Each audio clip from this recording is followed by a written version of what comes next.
Hi friends, welcome back to my channel. ఇది మైదాకు కాదు, దీంట్లో 2 ఆకులు మిక్స్ అయి ఉన్నాయి. అదేంటిదంటే మునగాకు అండ్ కరివేపాకు.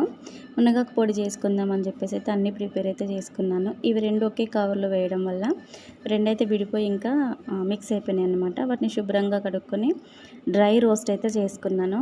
ఇక్కడ మినపప్పు అండ్ శనగపప్పు ఉంది కదా, 2 స్పూన్స్ అయితే తీసుకున్నాను. పచ్చిమిర్చి 4 వేసినాం కానీ చాలా కారం వచ్చేసింది. ఇంకా 2 స్పూన్ల తెల్ల నువ్వులు, ధనియాలు, వెల్లుల్లి, ఇక్కడ పల్లీలు అయితే నా కోసమే నేను యాడ్ చేసుకున్నాను. ఇంక వీటన్నింటిని అయితే మునగాకు వేయకుండా వీటన్నింటిని అయితే మిక్సీ పట్టేసుకున్నాను. అంత మెత్తగా కాకుండా బరకగా పట్టేసుకున్నాను. ఫైనల్గా పొడి అయితే మనకి ఇట్లా వచ్చేసింది. ఇంకా ఇదంతా కొంచెం ఇంకొకసారి పట్టేసిన తర్వాత దీంట్లోనైతే మునగాకు అండ్ మన కరివేపాకు ఉంది కదా, వాటిని అయితే వేసేసుకున్నాను. స్మెల్ అయితే చాలా బాగా వస్తుంది, నాకైతే మంచిగా అనిపించింది. ఫైనల్గా ఎన్నో రోజుల నుంచి చేయాలనుకున్న మునగాకు పొడి అయితే నేనైతే చేసేసినాను. అయితే ఇవి 2 ఆకులు కలిసి ఉండడం వల్ల పైన కొంచెం నారల్లాగా చిన్న చిన్న పుల్లల్లాగా ఉన్నాయి కదా, అవి తీయడానికైతే వీలు అవ్వలేదు.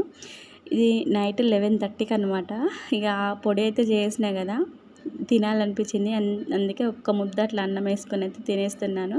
కొంచెం కారం ఎక్కువైంది, అంటే ఉప్పు తక్కువైంది అన్నమాట. నాకైతే బాగా నచ్చింది. ఈ వీడియో మీకు నచ్చితే లైక్ అండ్ సబ్స్క్రైబ్.